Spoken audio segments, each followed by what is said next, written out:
this is a huge step in the regeneration of Lowestoft because it's such a big building. I mean, look at the size of it, the scale of it in the High Street. And if this building can be restored and if it can become a place that people want to come to regularly, it's such an injection of life into the High Street, but also a vote of confidence, I suppose, that the councils and the funders and the people of Lowestoft believe that this will really make a difference. It's worthwhile doing. The project is to restore Lowestoft Town Hall. The building has been empty since 2015 and it was given to Lowestoft Town Council when it formed in 2017. We have been running a project since the last part of 2020, early 21, to specify what we need to do to restore this amazing building and also to raise the funding to pay for it, because restoring buildings like this don't come cheap. Any project that is grant funded takes a long time, and that's because the grant funders need to be sure that they are investing public funding in a project that's going to deliver the benefits that are promised.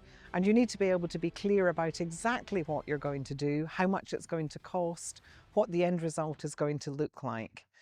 So when we've gone to people like the National Lottery Heritage Fund, Towns Fund, East Suffolk Council, and indeed Lowestoft Town Council themselves, we've had a lot of work to do to prove to them that there is public support for this project and that what we're going to do is actually going to deliver the benefits that we've promised.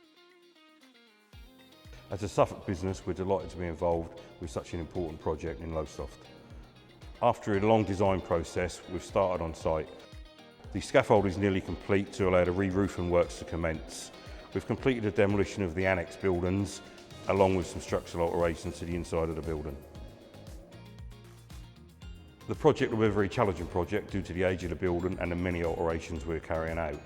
We look forward to showcasing the project to the many planned social events we have over the summer.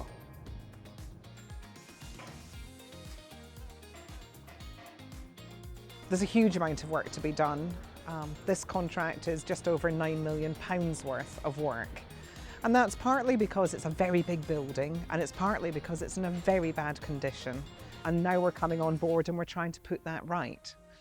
So there's demolition of some of the 1970s and extensions that were put in there, removing those because we want to restore the integrity, the architectural integrity of the building.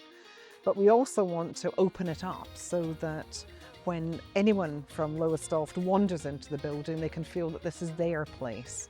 This is not just the Town Council's offices, it's not just where you come to meet the registrars. It is somewhere that you can feel free to walk in and enjoy because it's yours. Although most of the building dates from the late part of the 19th century, there's still a lot of work in there in terms of lime plaster, mouldings, the stained glass windows, and things like the clock tower itself. So restoring the clock faces, putting back the weather vane that used to be on top of the building, those things are really important. We've been just taking the dials, the hands and the dial works out so as they can go back to our workshop to be sandblasted and repainted and reinstalled later when the rest of the building's done. We have faced a few small challenges. The actual wooden bezels are slightly smaller and they probably need some alterations done to them before we return the dials. Dials are going to have the perspex removed. They'll be sandblasted right back to bare cast iron, and then they'll be powder coated to give them a long-lasting finish because they're so close to the sea and salt air, and the same with the hands, so that'll last for hopefully another 50 years. It's important because this is an important building in the civic history of Lowestoft, and it's therefore important that we restore it to not only its former glory, but to give it a new life as a beautiful building, and it will be a beautiful building.